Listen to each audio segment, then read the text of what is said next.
Bonjour à tous, je suis ravi de vous retrouver pour ce cinquième cours, cinquième et dernier cours de la série 2020-2021 portant sur la prospective territoriale et le monde anthropocène. Pour ceux qui ont la patience de suivre les différents épisodes, vous aurez compris que ce cours n'est pas un cours ordinaire ou un cours comme souvent on en trouve sur la prospective territoriale et consacré à la méthode à appliquer pour bien réaliser un exercice, mais plutôt un cours de recherche qui interroge l'expérience prospective sans idée préconçue de ce qu'elle peut être et qui part de cette expérience pour tenter de lui donner un sens ou, dans les termes qui sont les nôtres maintenant, pour tenter de montrer ce qu'elle produit dans la réalité, en particulier dans la réalité territoriale. Vous l'aurez, pour ceux qui ont suivi les précédentes séances, vous aurez compris aussi que je me suis très largement appuyé sur les théories philosophiques développées par Gilles Deleuze et Félix Guattari pour fournir un cadre de compréhension à cette interrogation, cette interprétation de l'expérience prospective. À travers cette philosophie, évidemment utilisée comme un outil et extrêmement simplifié au vu de la richesse et de la complexité de celle-ci, j'ai emprunté quelques concepts, ces fameux outils clés qui m'ont permis, ou à partir duquel plus exactement j'ai tenté d'expliquer la réalité dans laquelle l'expérience prospective s'insérait. Et pour décrire cette réalité, si l'on prend les différents cours, nous sommes partis d'une réalité constituée de différents milieux, ces milieux étant eux-mêmes traversés par des lignes possédant leur propre rythme. Alors on a vu qu'il y avait des lignes de nature différente. Deleuze et Guattari parlent de lignes molaires, parlant, si on prend le langage prospectif classique, ces lignes molaires pouvant constituer à la fois des lignées familiales, des grandes évolutions biologiques, dit autrement des grandes tendances qui vont structurer à la fois la vie quotidienne et la réalité à laquelle nous appartenons. Et puis, il y a aussi des lignes un petit peu particulières qui sont des lignes de fuite. Les lignes de fuite étant ces lignes qui vont sortir de ces grandes tendances ou de ces grandes trajectoires fixées, déterminées, dominées, et qui vont créer des bifurcations, qui vont occasionner des transformations, des ruptures majeures. Voilà pour les lignes, et puis chacune de ces lignes, on l'a vu aussi, on est même parti de cette notion, chacune de ces lignes, a son propre rythme. Ce rythme, on l'a appliqué à la fois pour déterminer l'expérience prospective, en reprenant la manière dont Gaston Berger a défini cette expérience prospective en parlant d'une attitude spécifique par rapport à son objet. C'était le premier cours. Et on a vu aussi que ces lignes et ces rythmes pouvaient caractériser à la fois le rythme de la modernité avec son accélération dans les activités d'extraction, de production, de consommation, et que interroger l'Anthropocène, c'était aussi peut-être se demander ce que habitait l'Anthropocène, autrement dit répondre à la crise de l'habitabilité qui caractérise l'Anthropocène, pouvait nous dire en termes de lignes et de rythme à adopter pour favoriser cette habitation. Donc voilà les concepts avec lesquels nous avons joué durant les précédentes heures de ce cours, et durant cette dernière séance,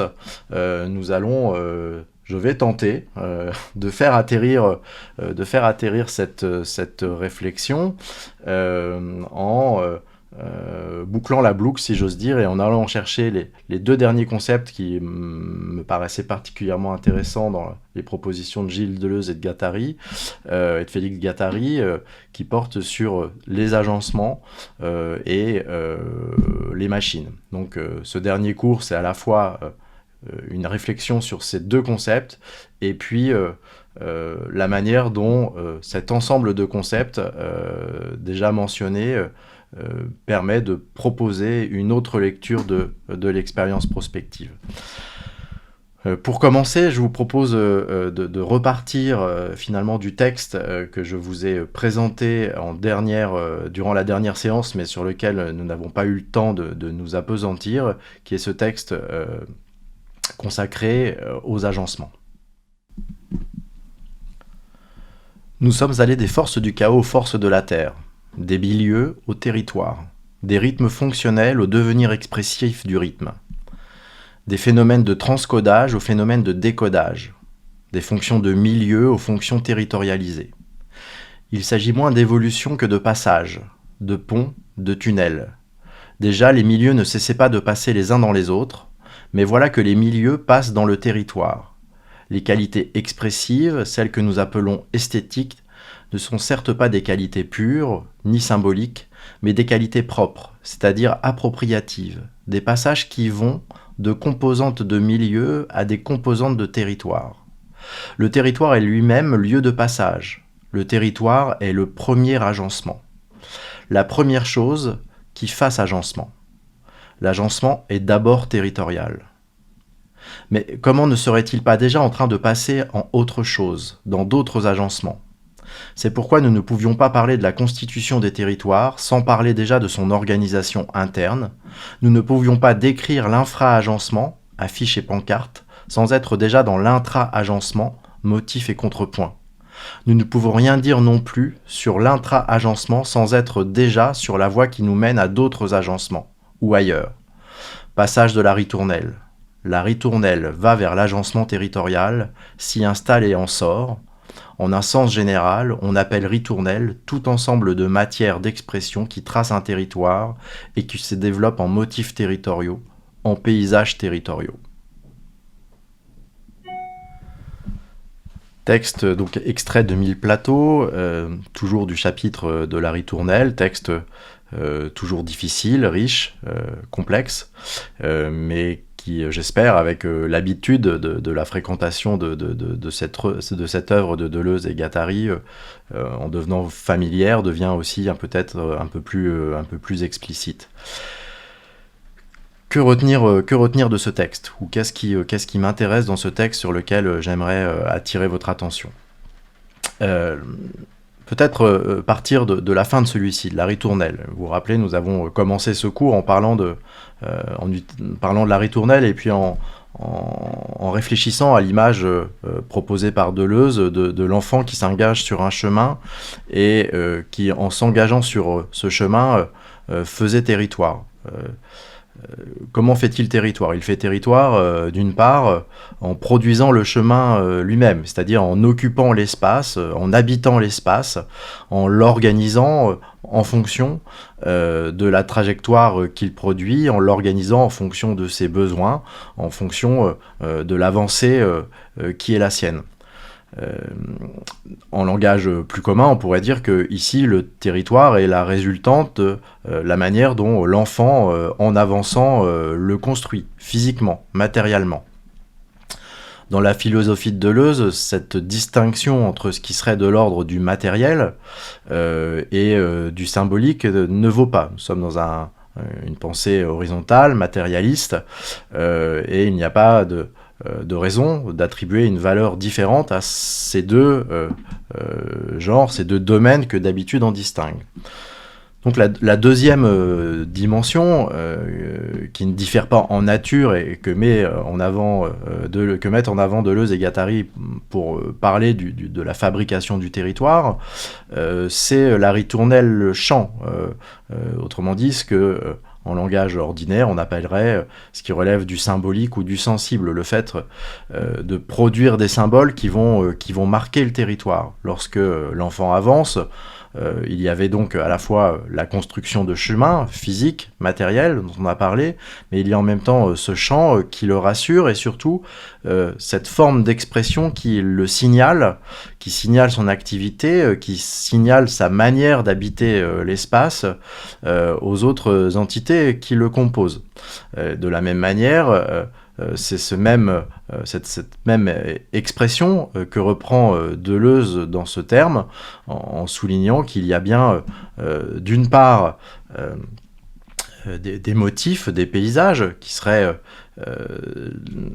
des matériaux, et en même temps, cette expression, les signes, qui marquent d'une autre manière ce territoire. Et la fabrication d'un territoire, c'est finalement ces deux domaines qui n'en font qu'un et qui permettent sa construction. Et Deleuze nous dit finalement, ce territoire qui résulte de cette ritournelle et de cette activité, ce territoire n'est qu'un agencement. Et on pourrait dire quelque part que c'est un long détour pour arriver à une définition qui pourrait presque être considérée comme, je dirais, assez naturelle, assez explicite, et qui renvoie à la perception que l'on a d'un territoire. Qu'est-ce qu'un territoire, finalement, si ce n'est justement cet agencement d'entités très différentes qui vont le composer? Parmi ces entités, il y a bien évidemment les êtres humains qui agencent les territoires en fonction de leurs besoins et de leurs attentes, mais ce sont aussi les autres vivants avec lesquels nous cohabitons. Alors évidemment, dans un territoire moderne, ces autres vivants sont souvent considérés comme des ressources et ne sont pas considérés au même niveau que les entités humaines que nous constituons. Mais nous y reviendrons parce que c'est sans doute un des basculements du monde moderne dans l'Anthropocène que de considérer que cette distinction, cette hiérarchie entre vivants, entre humains et non humains, n'est peut-être pas aussi déterminée, fixée et pertinente que on l'a considéré durant les derniers siècles, en tout cas dans la culture moderne. Donc il y a les non-vivants, et puis il y a toutes les autres entités qui sont non-vivantes, qui sont alors pour le coup des matériaux, etc., qui sont très classiquement là les ressources que nous utilisons pour construire physiquement ce territoire.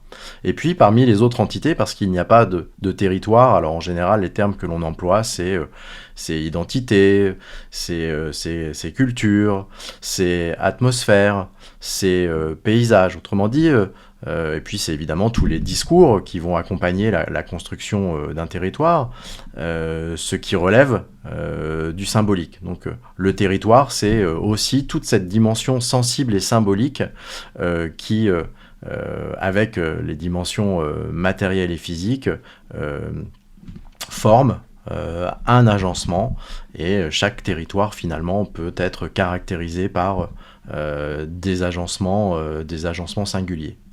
Donc il me semble que cette notion d'agencement finalement est beaucoup plus facile à appréhender. Définir le territoire comme un agencement me paraît beaucoup plus facile à appréhender et à comprendre finalement que ce qui précède, avec ces lignes, ces rythmes, ces flux, ces transformations qui constituent l'ontologie de Deleuze et Guattari. Mais néanmoins, évidemment, on ne pouvait pas faire le raccourci, passer directement aux agencements sans prendre en compte finalement que ces agencements ne sont que finalement une vue, une perspective à un moment donné de la manière dont des entités qui sont traversées par des lignes, par des rythmes, composent le territoire et interagissent, sont interdépendantes les unes vis-à-vis des autres.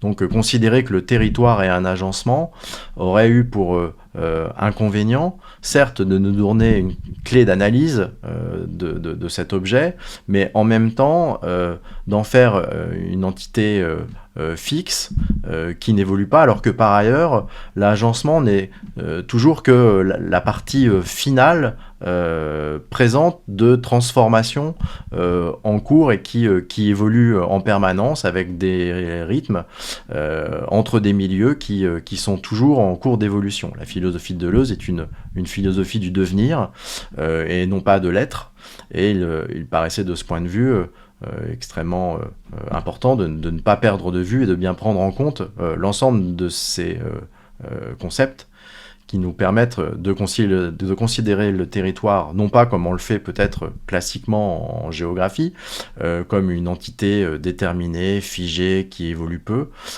mais au contraire comme un processus en cours qui associe une multiplicité d'éléments en interaction avec des intensités qui leur sont propres, avec des rythmes, avec des lignes qui s'entremêlent, donc un ensemble extrêmement mouvant. D'ailleurs, l'expérience prospective, si le territoire n'était pas avant tout un devenir, serait extrêmement compliqué non seulement à comprendre et à expliquer, mais aussi à en mettre en œuvre, puisque c'est bien parce que le territoire est en perpétuelle évolution que la prospective peut s'insérer dans ces agencements pour tenter d'influer les directions, les orientations prises par le territoire.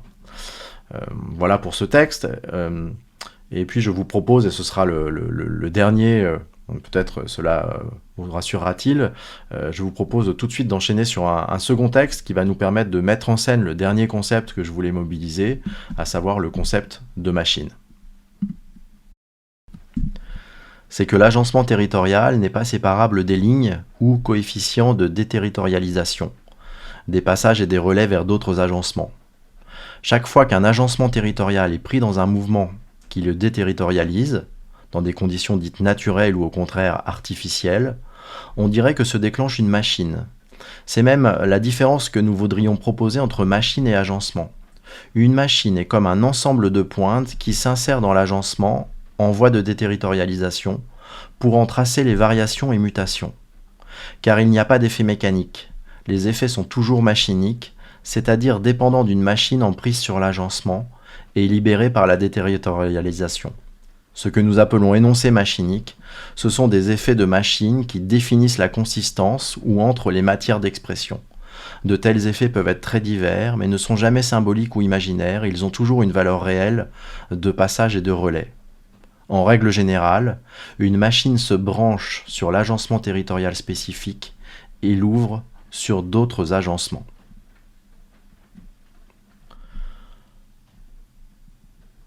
Ce texte donc amène le dernier concept que je voulais mobiliser, celui de machine. La définition de la machine, en fait, s'apparente à celui de l'agencement, si ce n'est que Deleuze et Guattari nous disent une machine est un agencement d'un type particulier qui va finalement s'insérer dans d'autres agencements. Il va s'insérer dans d'autres agencements qui sont en voie de déterritorialisation pour favoriser ces bifurcations ou, comme eux le disent, pour occasionner des variations et mutations. Si je reprends mon propos tout à l'heure sur le territoire, en fait, le territoire n'est pas une entité figée, c'est la perspective et la vue que nous en avons qui le fige. Le territoire est un ensemble de rythmes, de lignes, de processus en perpétuel mouvement, en perpétuelle évolution, qui suivent des lignes plus ou moins fixes, en tout cas plus ou moins régulières, et qui de temps en temps peuvent connaître des bifurcations, des ruptures extrêmement importante, rapide, en utilisant là le vocabulaire plus classique de la prospective. Et finalement, ce texte, cette introduction de la machine, montre que c'est, en tout cas, permettent de penser que ces bifurcations des agencements territoriaux peut être occasionnées soit par ce que dans le texte, ce qui dans le texte est appelé des éléments naturels, dans des conditions dites naturelles, pour être exact, ou au contraire artificiels, autrement dit produits par l'homme. Il y a là donc un outil extrêmement précieux pour penser la prospective territoriale, puisqu'on peut, en tout cas c'est mon objectif, poser l'hypothèse que finalement la prospective territoriale est à la fois un agencement territorial particulier et une machine qui va peser sur son objet, qui va intervenir dans le territoire dont il s'occupe dont elle s'occupe, et en particulier permettre de favoriser sa déterritorialisation et sa reterritorialisation. Alors le concept est aussi compliqué à définir qu'il est à prononcer, voire peut-être plus difficile à prononcer. Ça signifie quoi? Ça signifie que ce que nous propose ici Deleuze et Guattari, au-delà d'une interprétation de la réalité, c'est aussi une possibilité de comprendre comment, dans la réalité territoriale, la prospective territoriale va être un dispositif agissant qui va permettre de faire bifurquer, évoluer dans un autre sens que celui qui aurait peut-être été son sens naturel, la ligne que cet agencement territorial suit. Il me semble que nous avons maintenant tous les éléments pour tenter d'atterrir. Je vous propose donc d'examiner ce slide qui va poser explicitement mes hypothèses, peut-être formulées après un long développement, mais qu'il va falloir maintenant peut-être tester. Je vais vous proposer de le tester juste après sur le cas qui nous occupe également depuis le début de cette session de cours, à savoir Saint-Pierre-et-Miquelon et également les modélisations des exercices de prospective que nous avons pu parcourir dans les cours précédents. Mais revenons d'abord à ces hypothèses. 4 hypothèses donc. Les territoires sont des agencements d'une multiplicité d'entités, milieux, rythmes, lignes, en interaction qui composent par intégration une ligne avec son rythme propre. On retrouve donc là l'idée de territoires qui sont des agencements, et ces agencements étant eux-mêmes l'accomplissement ou l'état présent d'une multiplicité de processus qui les composent, qui évoluent en permanence, qui les structurent. Deuxième hypothèse, la prospective territoriale est un agencement particulier, une machine qui vient déterritorialiser et reterritorialiser l'agencement territorial initial. La prospective territoriale produit donc des réagencements territoriaux. C'est peut-être ce point qui est capital. La prospective territoriale, ce ne serait pas simplement des dispositifs ou des démarches pour produire des scénarios et des stratégies. La prospective territoriale, ce serait un agencement, une machine qui produit des réagencements territoriaux ou pas, lorsque les dispositifs n'ont aucune efficacité. Troisième hypothèse, cette machine prospective possède sa ligne et son rythme propre, autrement dit sa méthode et sa temporalité. Cette hypothèse renvoie à des points que nous avons vus dans les séances 2 et 3. Il y a dans l'expérience prospective, dans le savoir-faire prospective, à la fois un rythme qui s'impose, qui sort du rythme ordinaire du territoire, qui sort du rythme ordinaire de la modernité, et en même temps une méthode, donc je parle là de temporalité, et en même temps une méthode, cette méthode s'étant non pas un guide de bonnes pratiques, mais au contraire une ligne que l'on va suivre et qui va finalement permettre, si j'emploie les termes maintenant en présence, permettre d'amener cette déterritorialisation, reterritorialisation. Et puis, quatrième hypothèse, la prospective territoriale est utile à la bifurcation écologique des territoires si elle parvient à réagencer ceux-ci pour qu'ils sortent de la ligne et du rythme moderne et produisent un réagencement favorable à l'habitabilité du monde anthropocène. Voilà que s'ajoute un autre critère, alors que les 3 premières hypothèses en fait, nous permettaient de donner une explication de l'expérience prospective telle qu'elle est pratiquée depuis une cinquantaine d'années. La 4e hypothèse s'applique plus spécifiquement au moment qui est le nôtre, à l'événement que nous traversons, et fixe finalement un cap à la prospective territoriale, un objectif. Si la prospective territoriale doit nous permettre d'inventer les territoires pour subsister, habiter dans le monde anthropocène, alors la prospective territoriale doit aussi permettre favoriser un mouvement de déterritorialisation, reterritorialisation qui nous fait sortir de la trajectoire moderne pour inventer des lignes, des rythmes, des agencements qui soient des agencements territoriaux qui soient favorables à la possibilité de subsister et d'habiter dans le monde anthropocène. Il y a donc là un objectif précis, spécifique à ajouter à la prospective territoriale dans le but de penser et de construire cette habitabilité anthropocène. Voilà les quatre hypothèses auxquelles j'arrive, qui se sont mises en place progressivement et qui évidemment remettent en cause, en tout cas changent radicalement la manière de lire un exercice de prospective, en tout cas tel que cette lecture a lieu ordinairement. Et pour bien mesurer cette différence, je vous propose de reprendre les précédents schémas de formalisation des démarches que j'ai utilisés pour voir effectivement en quoi ils diffèrent de manière assez radicale. Voilà donc ce schéma qui modélisait un exercice de prospective territoriale. Donc je vous le rappelle, hein, c'était l'aboutissement d'une analyse précédente sur la façon dont on conduit un exercice et le protocole ou la ligne que l'on suit.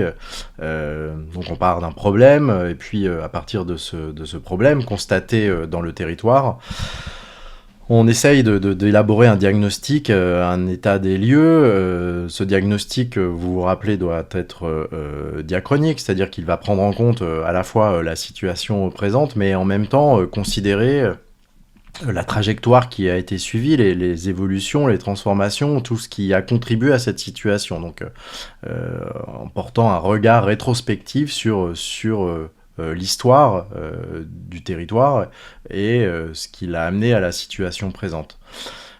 Élément clé dans ce schéma, sans doute insuffisamment mis en avant, souligné, et sans doute aussi, en tout cas selon moi, ce qui constitue l'originalité et la force de la prospective, c'est le basculement d'un problème que l'on ne sait pas résoudre, auquel le territoire est confronté, donc le basculement, la traduction de ce problème en enjeu. En enjeu, c'est quoi ? C'est finalement la traduction du problème, reconsidéré à travers le prisme de l'avenir, et qui permet de formuler d'autres questions auxquelles cette fois on saura répondre. Finalement, on pourrait considérer que la prospective territoriale, c'est un exercice de problématisation qui permet de traduire un problème présent en problème, enjeu futur auquel on peut répondre.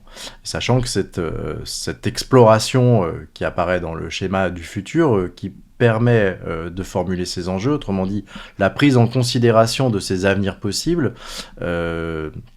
ou la prise en considération de ces problèmes qui vont engager l'avenir, qui permet de formuler les enjeux. Donc c'est un changement de regard, comme le disait Gaston Berger, la prise en compte de ces temporalités et de la dimension future de la situation, qui permet cette reformulation. Et on sait que en général, là c'est très classique, on considère que la prospective passe justement par cette phase exploratoire, cette élaboration de récits du futur, de récits des futurs possibles, de scénarios qui permettent aussi d'éclairer ces enjeux et d'éclairer les trajectoires qui seraient possibles de suivre. Et puis enfin, ça se conclut parfois, pas toujours, par une élaboration stratégique. Alors évidemment, ce schéma contraste avec les précédentes conclusions énoncées, en particulier le terme de déterritorialisation, reterritorialisation, ou le terme d'agencement, voire de machine, n'apparaît pas du tout. La question qui se pose, c'est lorsque ce protocole est mis en place dans une expérience prospective, à quel type d'agencement ou de réagencement a-t-on affaire ? Et c'est toute la question qui qui peut être posée maintenant, et nous allons commencer à la poser en reprenant le cas de Saint-Pierre-et-Miquelon et à ce que cet exercice de prospective a produit, et en passant par quel protocole, en allant un peu plus dans le détail du protocole mis en place, en particulier du questionnement organisé dans les ateliers. Nous sommes donc de retour à Saint-Pierre-et-Miquelon, et à nouveau je vous projette un slide que vous avez déjà eu l'occasion de parcourir, et finalement qui reprend la ligne méthode, l'interrogation, la réflexion, l'ordre de la réflexion qui a été menée. Donc je les reprends très rapidement puisqu'on les a déjà vus, mais pour se remettre ces points en mémoire. Donc la ligne prospective à Saint-Pierre-et-Miquelon est passée finalement d'abord par un questionnement sur la situation du territoire, sur le niveau de dépendance, et les dépendances qui caractérisent ce territoire et qui sont déterminants pour sa survie, des notions d'attachement aussi, attachement qu'ont les habitants vis-à-vis de ce territoire, et puis évidemment, puisque c'est le cœur du réacteur prospective, quels sont les problèmes auxquels ils sont confrontés et qu'aujourd'hui ils ne savent pas résoudre, à quelle échelle se jouent ces problèmes, et puis, qu'est-ce qui a déjà été tenté pour tenter d'y répondre.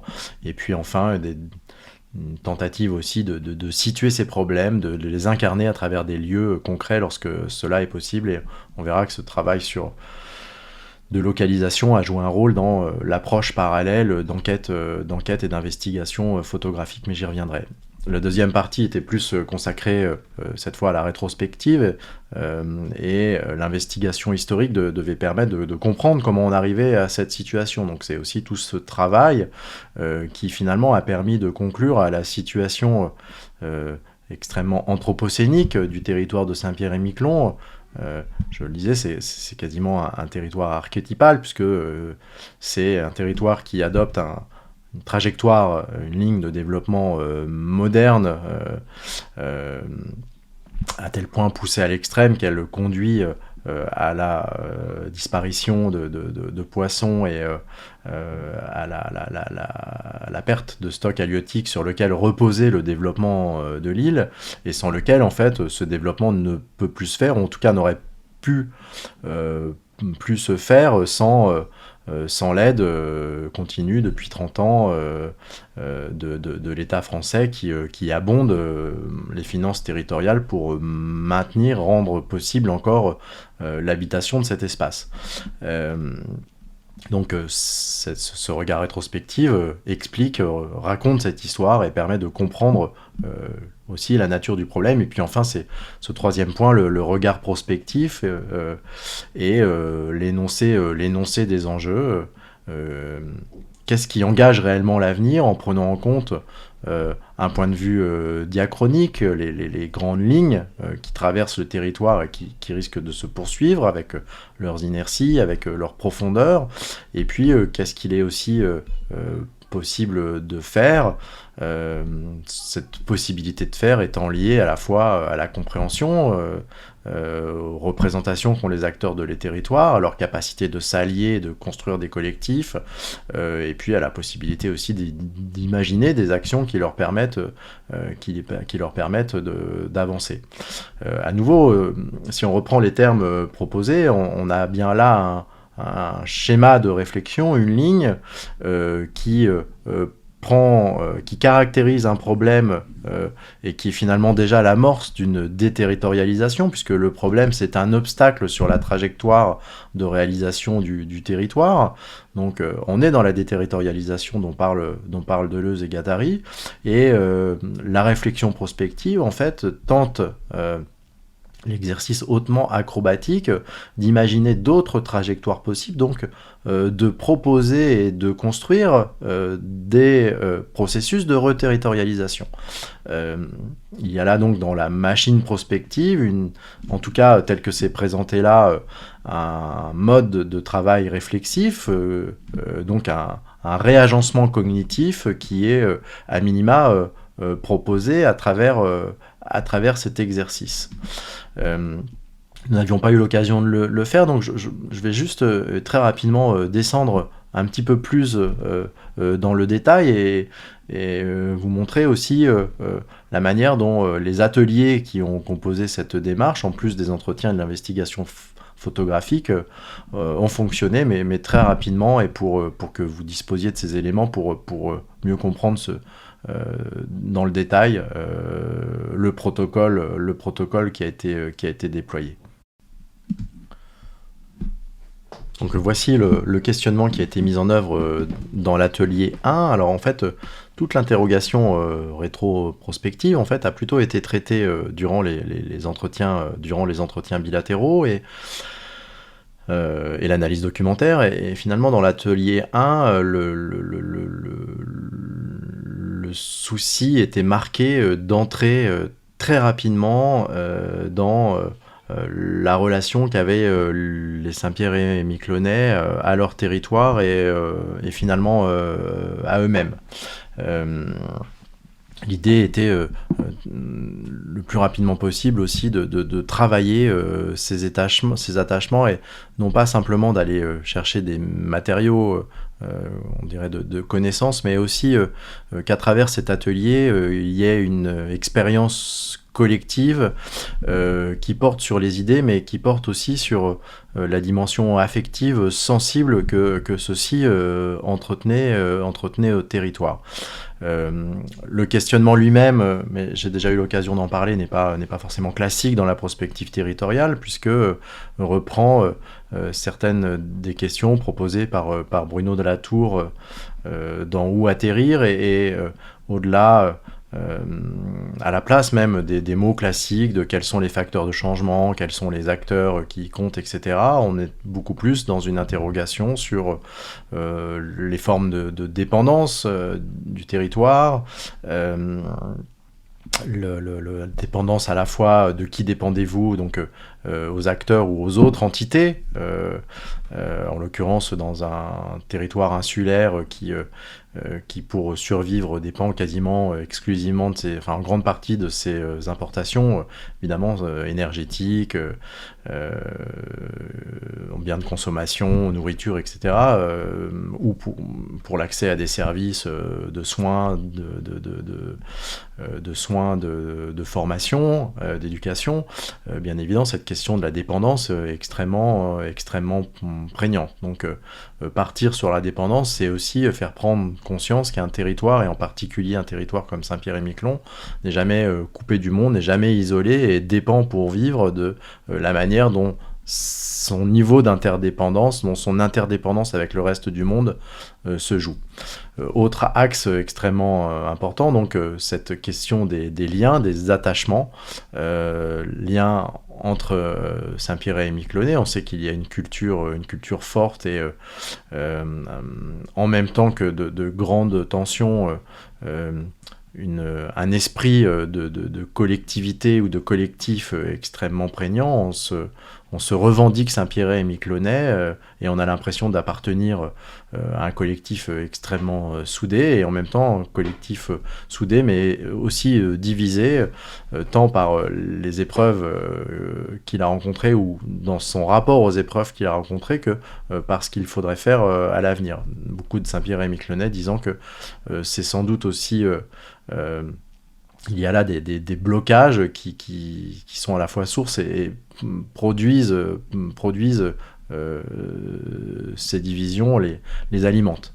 Et puis enfin, puisque comme je le disais tout à l'heure, beaucoup d'acteurs dans les entretiens ont dit que finalement pour pouvoir reterritorialiser, pour pouvoir changer, il faudrait quasiment une rupture. C'est-à-dire que là, la rupture ne figure pas comme un avenir possible à éviter, mais au contraire, quasiment comme un déclencheur nécessaire pour occasionner cette bifurcation, avec le risque évidemment que cette rupture soit trop importante ou grave pour permettre derrière une reterritorialisation. Mais c'est un autre sujet. Donc voilà l'atelier 1 où on voit que la dimension sensible, affective est aussi présente finalement dans cette expérience de réflexion collective que la simple production de savoir. Il me paraît important d'insister là-dessus, puisque si on réfléchit en termes de réagencement, on voit que dès le départ, à travers cet atelier, à la fois on essaye de produire des réagencements en termes de représentation, des réagencements cognitifs, en produisant un autre regard, donc un autre type de savoir sur le territoire, un savoir collectif, mais en même temps on est aussi déjà dans du réagencement affectif à travers la manière dont les acteurs travaillent ensemble ou réfléchissent à ce qui les lie au territoire. Le deuxième atelier, en fait, est un atelier plus de projection exploratoire et porté sur les horizons possibles. Et pour travailler sur ces horizons, en fait, de manière itérative, à partir des matériaux obtenus dans les entretiens et dans le précédent atelier, j'avais distingué des couples de positions qui étaient assez marqués et qui permettaient d'organiser la réflexion. Donc c'est ce couple dépendance-autonomie avec en termes de questions, ça nous donne en 2050, Saint-Pierre et Miquelon sera-t-il plus dépendant ou plus autonome, plus dépendant du reste du monde ou plus autonome vis-à-vis du reste du monde, évidemment avec tout un champ de réflexion pour savoir ce que l'on met dans ce monde et comment on organise ce monde, relation au Canada, relation aux États-Unis, relation à l'Europe, relation à la France.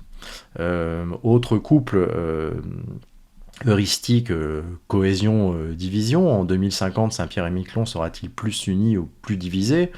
On sait que cette question de la cohésion dans le territoire est extrêmement centrale, à la fois fortement revendiquée et en même temps questionnée par les pratiques réelles et puis les controverses qui peuvent sonner autour de la question, en particulier du futur de Saint-Pierre et Miquelon.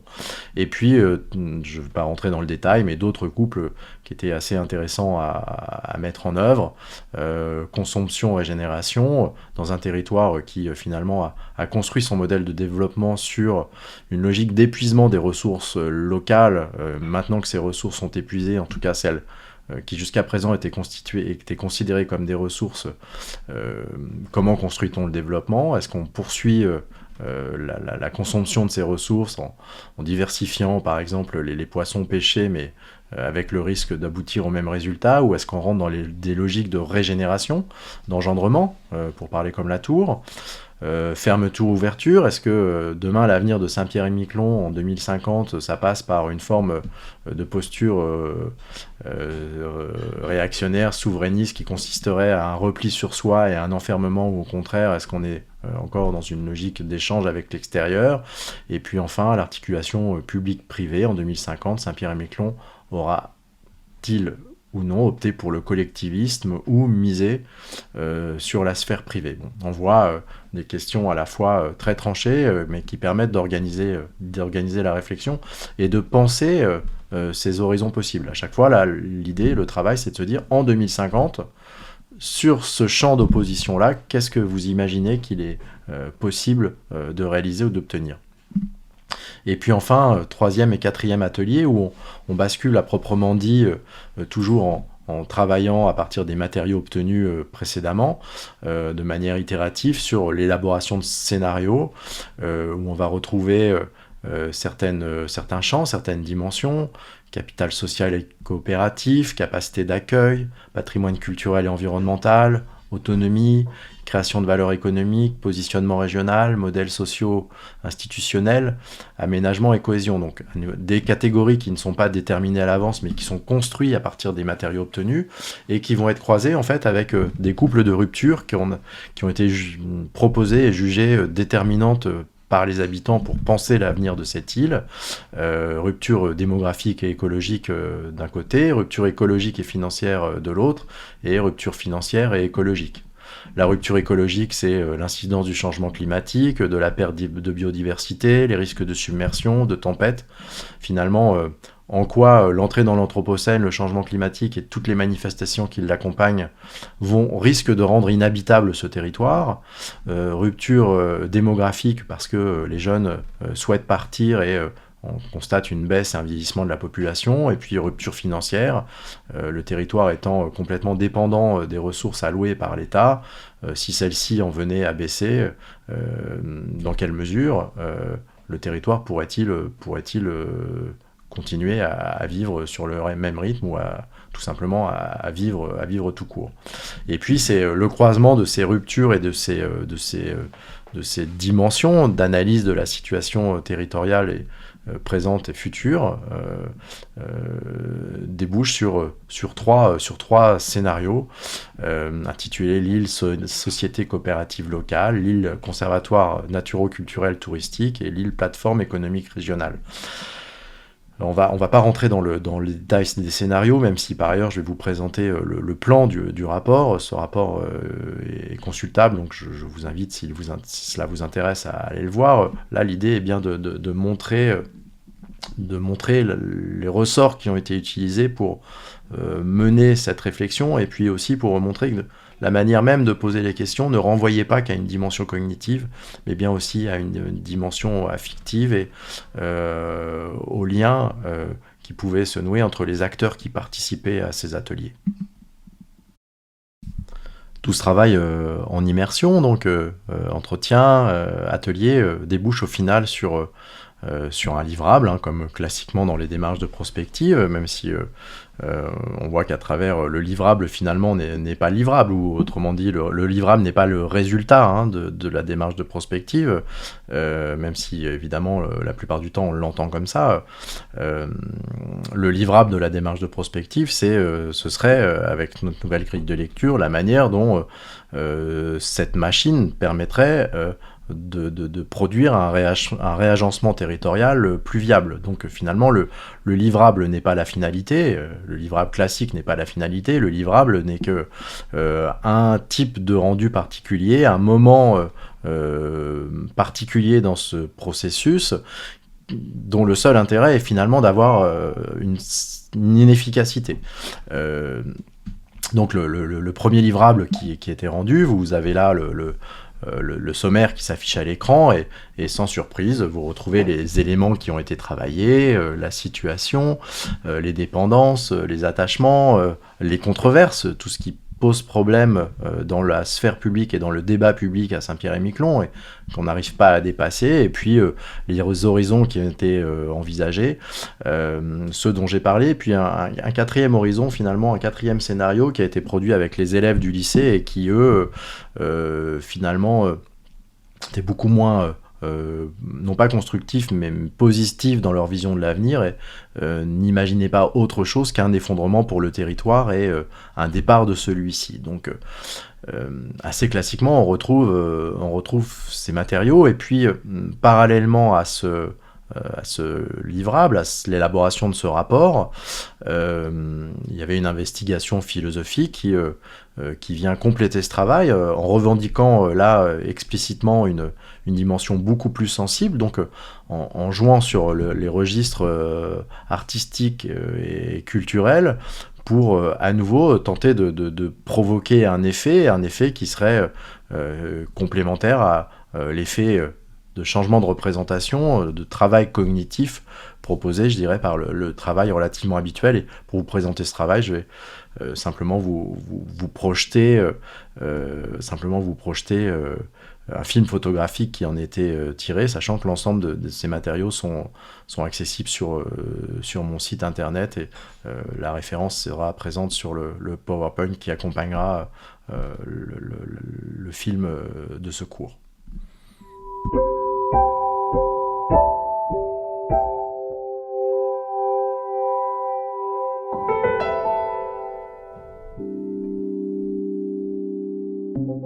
À Saint-Pierre-et-Miquelon, l'Anthropocène n'est pas qu'une hypothèse scientifique sur l'évolution géologique de la planète. C'est une expérience concrète que l'on peut faire en observant les paysages, en écoutant les habitants. Une expérience sensible et culturelle, esthétique, qui renvoie à une nouvelle forme d'exotisme. Pas de palmiers, pas de paysages tropicaux, pas de peuples et cultures autochtones dans l'archipel. Pas une icône de l'exotisme promue par l'acculturation coloniale puis touristique de la planète. Au contraire même, puisque ce sont les strass de la modernité qui imprègnent l'atmosphère. Le territoire est saturé des promesses modernes d'abondance et de liberté. Elles ont attiré des pêcheurs basques, bretons, normands, des Duromal qui ont réussi à s'installer et à prospérer dans cet environnement austère. Les friches portuaires exposent aujourd'hui les dérives de ce projet moderne. Le moratoire de 1992 a non seulement signé la chute de la grande pêche, mais ajouté à l'écocide marin un traumatisme économique, social et culturel toujours à vif. Prochaine étape de ce cheminement, le changement climatique et sa cohorte de tempêtes, plus violentes encore que d'ordinaire, de rivages érodés, d'isthmes rompus et d'espaces de vie submergés, d'exil peut-être. À l'ouest, le Canada et le golfe du Saint-Laurent. Au nord, Terre-Neuve, puis la mer du Labrador et le Groenland. Paysages de mornes pentus et pierreux, de plaines humides jalonnées d'étangs et de tourbières, de landes sèches et de forêts boréales étiques, de dunes et de tombeaux, de plages rocailleuses. Océan à perte de vue et ciel insondable, du moins quand le climat subarctique est d'humeur clémente et n'oblige pas à s'abriter pour échapper au vent, au froid, au brouillard, aux trompes d'eau et aux averses de neige, à ces intempéries qui conditionnent toujours la vie des 6000 résidents. L'exotisme de l'archipel ne renvoie pas à la diversité imaginaire des contrées sauvages et hospitalières, des paradis extérieurs à la modernité. L'englobement de la planète et son urbanisation généralisée ont de fait épuisé cette possibilité. L'exotisme anthropocène s'inscrit dans une autre expérience esthétique de la diversité, une diversité prospective qui émerge des ruines de la modernité, que l'on devine dans les fissures de ses constructions. Une tectonique autant géologique qu'anthropologique, puisque c'est à l'édification d'un nouveau monde, d'une nouvelle manière d'habiter la Terre que l'homme est convié. Si le temps le permet, comme l'on dit à Saint-Pierre-et-Miquelon avec plus de prégnance que jamais.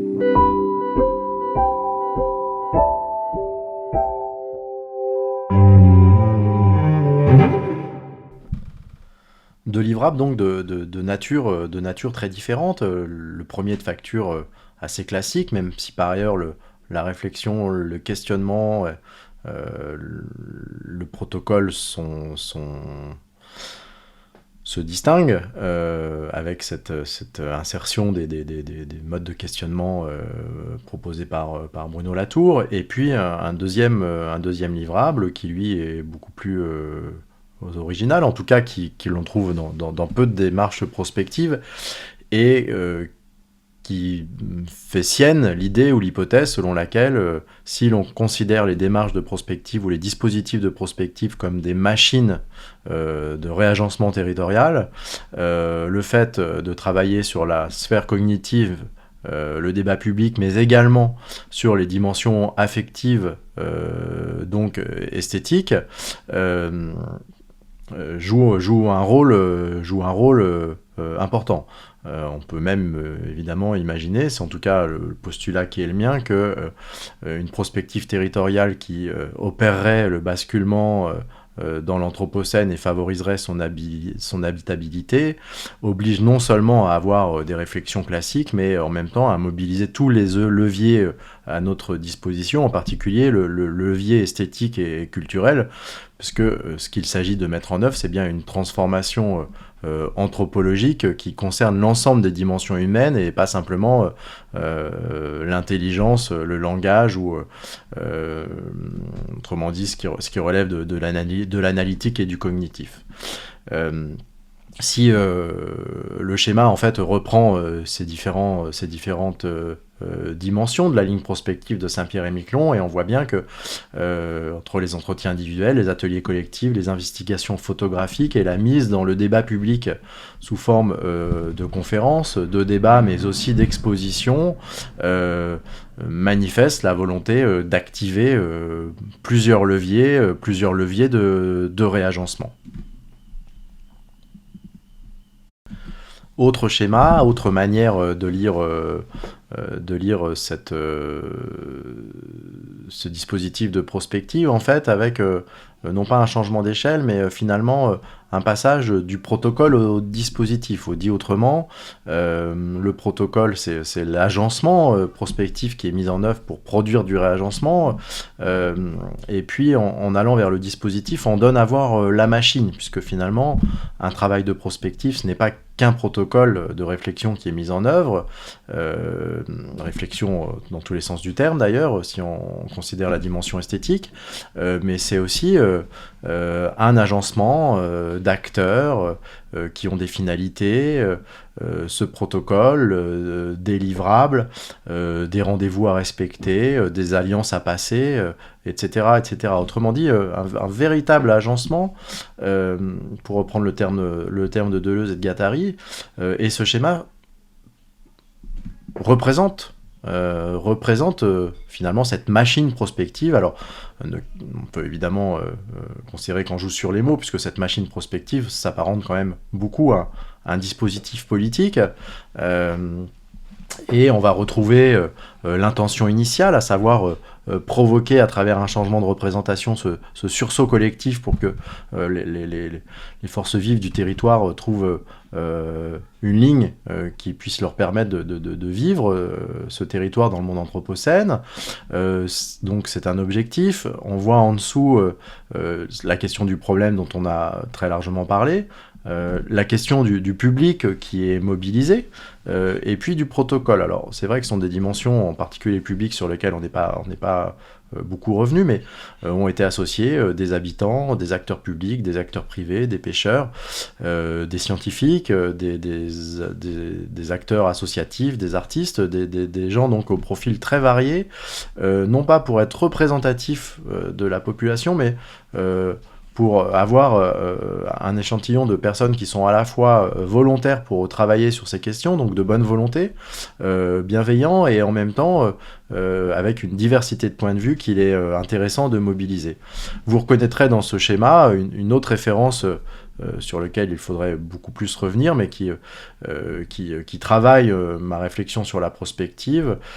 Cette question de définir ensemble le problème, le public et le protocole, on la doit à John Dewey, philosophe pragmatiste américain du début du XXe siècle, qui a élaboré une théorie de l'enquête extrêmement intéressante, et que je reprends ici à mon compte pour schématiser la prospective. Et puis, on retrouve sous le protocole l'immersion, la dérive dans le territoire, les entretiens, les ateliers publics, scolaires avec l'État, les investigations photographiques, et puis la production du rapport à dire prospective à dire d'acteur, et puis de l'expo-action pour alimenter ce débat public. L'avantage de mettre en avant et de présenter ainsi ce dispositif, cette machine, c'est bien de montrer en fait que c'est l'alliance entre objectif, problème, public, protocole et évidemment le territoire qui débouche sur ce débat public encadré qui est l'élément central, puisque c'est ce débat public qui doit permettre aussi l'atterrissage de la démarche et cet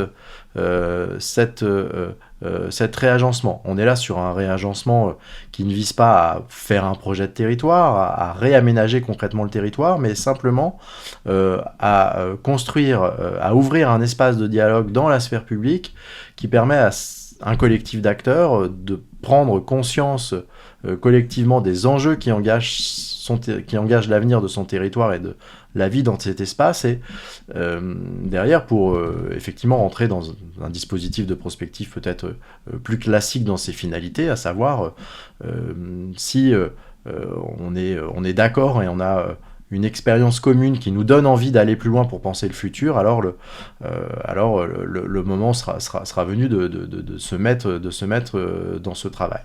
Donc voilà notre manière de présenter cette machine prospective à Saint-Pierre-et-Miquelon, avec un objectif particulier en termes de réagencement, qui est de réagencer les représentations, de réagencer les liens entre les acteurs et les liens entre les acteurs et le territoire, et le lien entre les acteurs et le futur, avec un obstacle à franchir, qui est cette incapacité collective à penser ses futurs et finalement à affronter les risques de rupture qui sont devant eux. Voilà.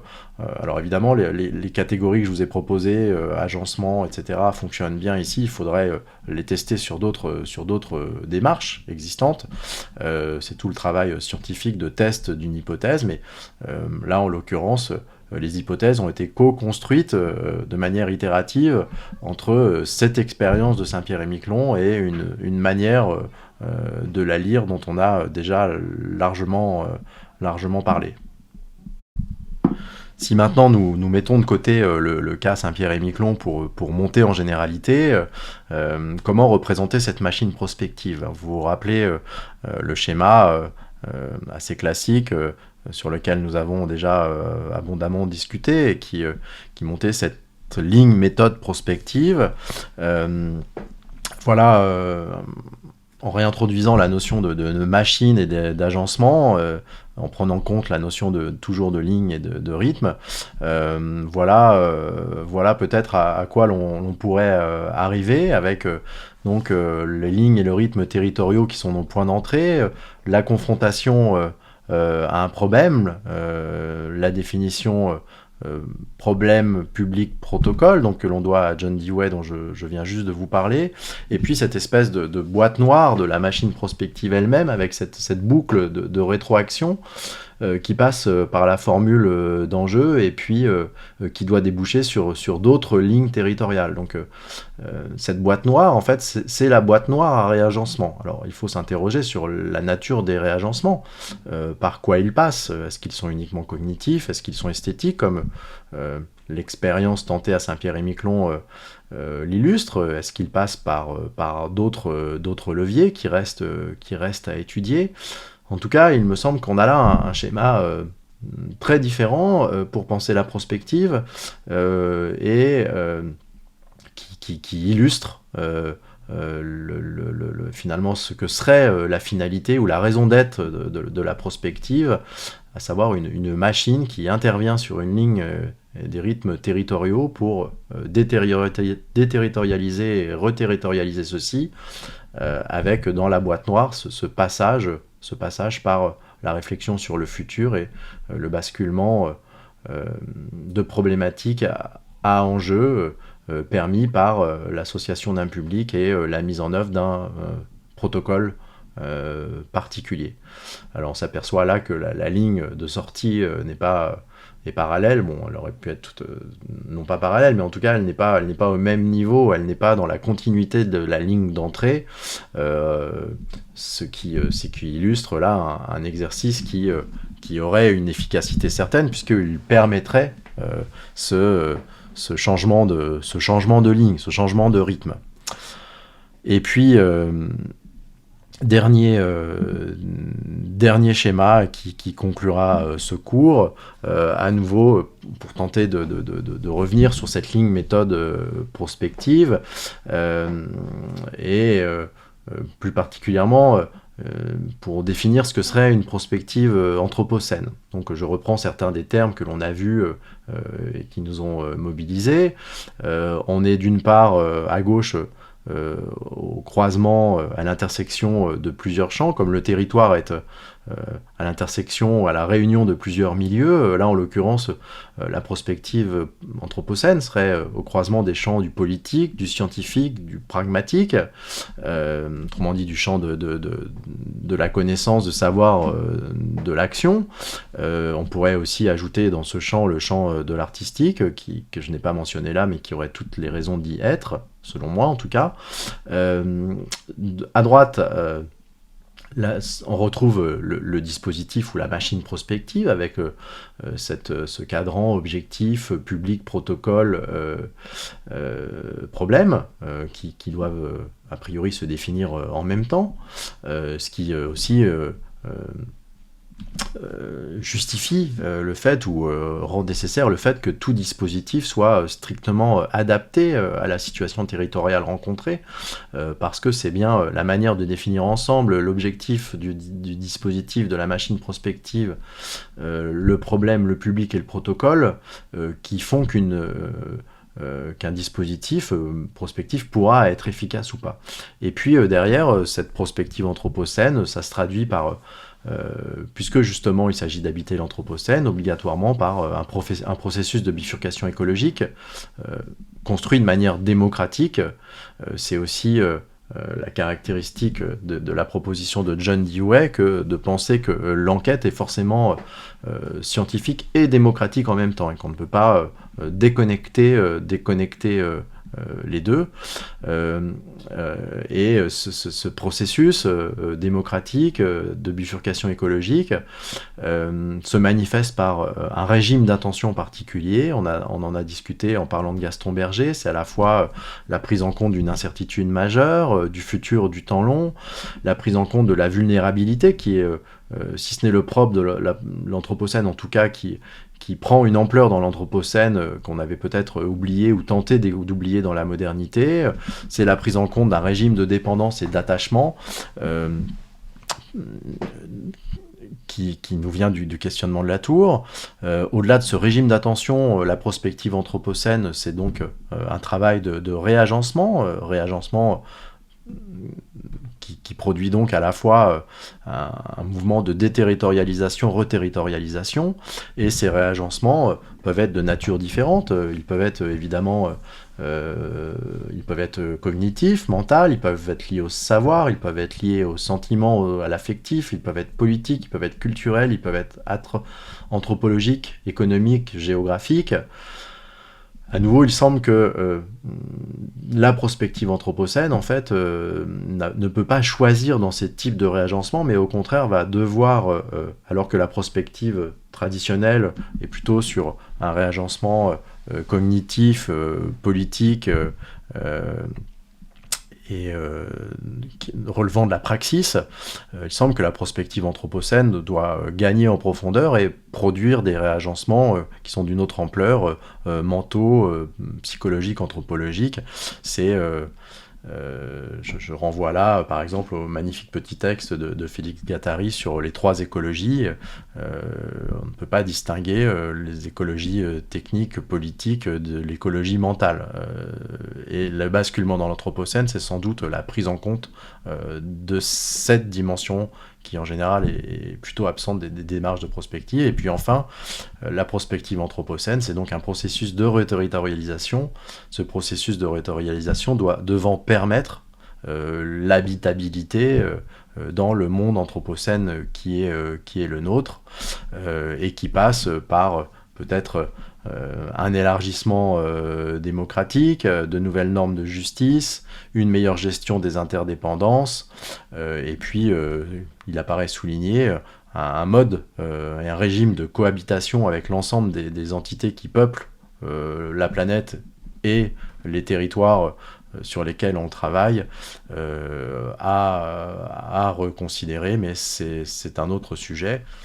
Voilà, alors en même temps que le ciel s'assombrit, que je vois que la qualité d'image perd, en définition, nous arrivons à la fin de ce cours et à la fin des 5 séances 2020-2021. J'espère que les propos que j'ai tenus vous ont été utiles, vous ont intéressé. Bon, j'imagine que si vous avez suivi l'ensemble de ces cours, c'est que vous y avez trouvé un intérêt. Évidemment, on ne peut qu'admettre, et je suis le premier à le reconnaître, que c'est un cours de recherche qui pose davantage de questions qu'il n'apporte de réponses. Il me semble néanmoins que si les pistes, pour toujours filer la métaphore deleuzienne, les lignes que je vous ai proposées pour lire autrement l'expérience prospective et donc la concevoir ou la déployer, permettent d'apporter un autre regard, et en introduisant en particulier la dimension anthropocène. Si je suis parvenu à ça, à poser des questions, à partager les questions que je me pose avec vous, je pense que l'objectif que je m'étais fixé sera atteint. Voilà, écoutez, j'espère que nous aurons l'occasion de reprendre ce dialogue. Il faut maintenant, comme dans tout dispositif scientifique, tester ces hypothèses, voir si ça fonctionne sur d'autres démarches, sur d'autres dispositifs, auprès d'autres acteurs, voir si ça permet de concevoir autrement des dispositifs de prospective pour mieux penser l'habitation de l'Anthropocène, mais c'est un travail qui reste encore largement à faire. Je vous souhaite donc une bonne continuation, en vous remerciant pour votre attention, et en vous disant à très bientôt. Merci.